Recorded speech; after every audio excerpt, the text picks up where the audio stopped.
Hello everyone, welcome to another video in our series on DBX Driverack PA2. We'll be covering graphic EQ in this video, and then in subsequent videos we'll cover the auto EQ, advanced feedback suppression, compressor, and a few other features built into the DBX Driverack PA2.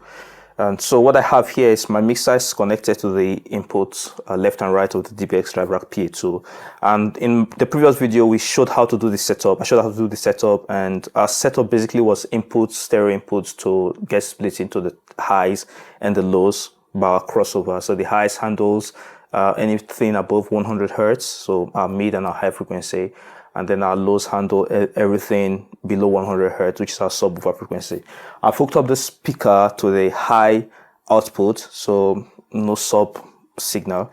And just for a little bit of a demonstration, might not really get any serious sound. But what I've got here is, as I'm speaking to this microphone, now you're seeing from the level meter here, signals coming into the input.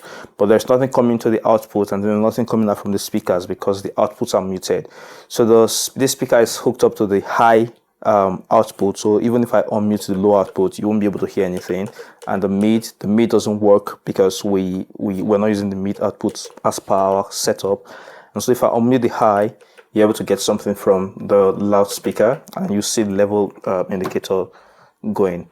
So we want to go into our graphic EQ, turn that on, and then just show a little bit on how you can set that up. And this is basically my workflow for using the Driverack PA2. I start with the setup, depending on stereo or mono inputs I've got, the kind of loudspeakers I've got, if I need just a high and a low, or a high, mid, and a low, and then set my crossover right for them.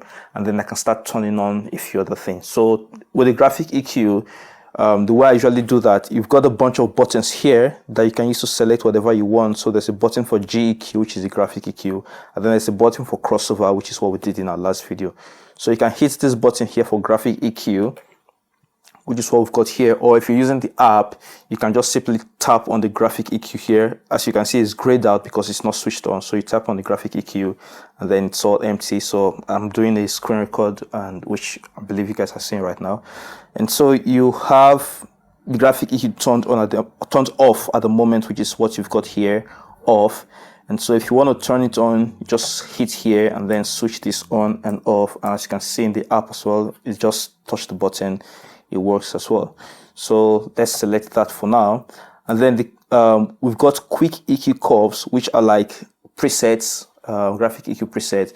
And then there are a few of them. So you've got flat, you've got my band, you've got speech, and as you can see, you've got some curves that have already been done here for you. So if you just want to quickly jump on one of these presets and use, you don't have time to do something for yourself, I think one of these can work for you.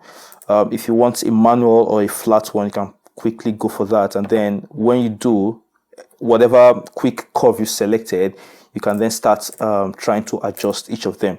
So as you can see, when I move this, it starts from 20 hertz.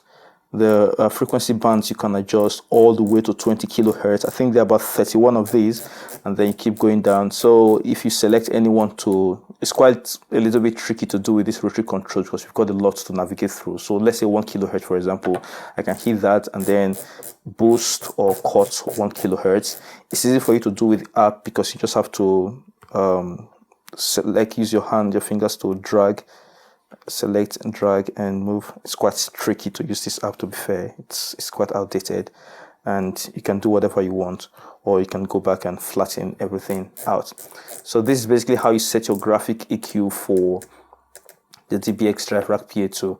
And so when I go back and I make sure this is turned on, and I go back or hit home here in my iPad, as you can see, the graphic EQ session is no longer grayed out.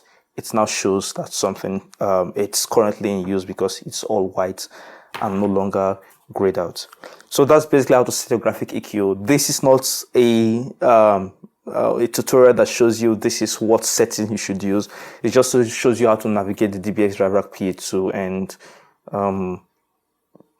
and set these particular things. If you want to know how to set or what setting to use, then you can easily reach out to me for a personal consultation on that, and I'll put a link to my email in the description, or to my website in the description as well. So thank you very much for sticking around till the end of this one. In the next video, we'll jump the auto EQ for now and face the advanced feedback suppression in the next video, because that's quite interesting for me.